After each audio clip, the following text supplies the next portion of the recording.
એક નાનકડા ગામમાં રવિ નામનું 9 વર્ષનું એક ચંચળ બાળક રહેતો હતો. રવિને રમકડા કરતાં વધુ ટીવી જોવાનું બહુ ગમતું.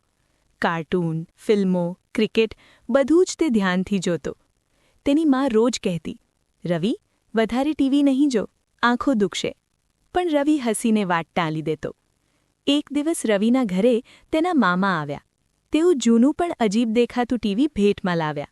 ટીવી પર ધૂળ લાગી હતી અને પાછળ અજાયા ચિહ્નો ખોદેલા હતા.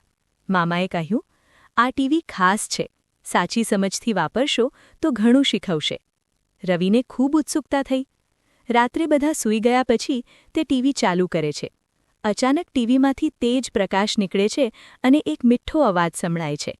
"રવિ, તું જે જોવા માંગે છે એમાં તું જાતે જઈ શકીશ." એક ઝબકારામાં જ રવિ ટીવીની અંદર પહોંચી જાય છે. તે પોતે કાર્ટૂન દુનિયામાં હતો.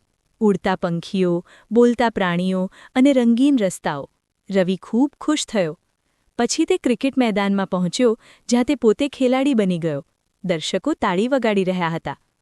પરંતુ થોડા સમય પછી રવિ થાકવા લાગ્યો. તેને મા-બાપ, મિત્રો અને ઘરની યાદ આવી. ત્યારે ટીવીનો અવાજ ફરી આવ્યો.